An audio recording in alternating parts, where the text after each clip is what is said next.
من اكبر المشاكل اللي بيقع فيها الملاك ان هم بدل ما يدخلوا على عربيتهم ويلفوا لفه كامله حوالين العربيه، بيدخلوا على باب العربيه على طول من غير ما يبصوا على العربيه من قدام ومن ورا بعينيهم كده بطرف عينيهم، بحيث ان هم يتاكدوا خصوصا من قدام اللي مفيش تسريب لزيت او لميه، فبالتالي بيضمنوا ان رحلتهم تبقى تمام وما يحصل لهمش فيها اي مشكله.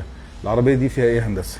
بص يا استاذ احمد، العربيه دي من برضه الحاجات المشهوره فيها اللي خراطيم زيت الفتيس بتضرب، خراطيم التبريد. لو سعادتك كده ملاحظ هتلاقي في خرطوم راكب وخرطوم مش راكب، نقول مثلا بنسبه 50% لوحدها بتضرب. لوحدها ما فيهاش اي مشاكل. طب ملهاش حل ان احنا نعمل لها افيز او اي حاجه؟ هو ده اللي احنا بدانا نعمله. لو حد جالنا في اي صيانه بنروح مزود له افزان معدن ايطالي على اول الخرطوم واخر الخرطوم، فبيمنع نسبيا. نحاول نتجنب المشكله. بس هو نوعيه الخراطيم اللي نازله في العربيه دي من فابريكتها مش حلوه، فالعميل يبقى ماشي في امان الله، ترس الفتيس ينور قدامه في الطابلوه، طبعا يحصل خضه جامده. ترس الفتيس ينور قدامه في الطابلوه، ده معناه اللي فيه مشكله كبيره في الفتيس او زيت الفتيس كله بقى على الارض.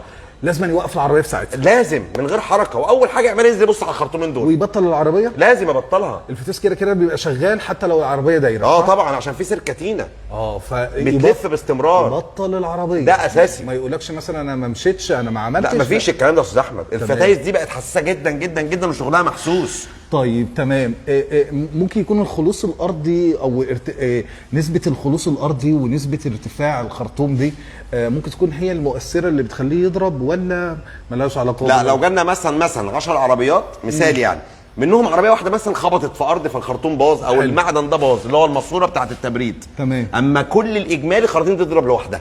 طب انت كنت حابب ان انت تشير لجهاز تغيير زيت الفتيس في الفيديو دوت، ممكن تقول لي انت عايز تشرح لي حاجه عنه او اهميته ايه الجهاز دوت؟ بص، ده اهميته يا استاذ احمد، العربيه اللي بتيجي مغيره زيت فتيس غير مطابق لمواصفه العربيه، تمام كده، فبنضطر نسحب كل الزيت اللي في الفتيس والقربه. حلو. فده اللي بيخلينا نسحب زيت الفتيس بالكامل، تمام، اللي هم تقريبا حوالي 8 لتر. الخرطومين دول بيركبوا مكان الخراطيم اللي انا شاورت حضرتك عليها اللي هي ضربت. ايوه. فياخد الزيت القديم يبدا يفلتره ويرجعه ينظف بيه الفتيس. الدوره دي لمده ساعه الا ربع. حلو. وبعد كده نبدا نضخ زيت الفتيس الجديد. هو ده الاشاره اللي انت عايز تشير ليها بالظبط كده، اللي هو اهميته بالنسبه لتغيير الزيت لو هو عايز ينزل كل الزيت اللي موجود في قلب العربيه بالظبط، اللي مش مطابق لمواصفه العربيه. تمام. هو عايز يغيره كله. فاحنا بالجهاز ده نغيره كله. طيب الله ينور يا حبيبي يا استاذ احمد، حبيبي نورتني. شكرا.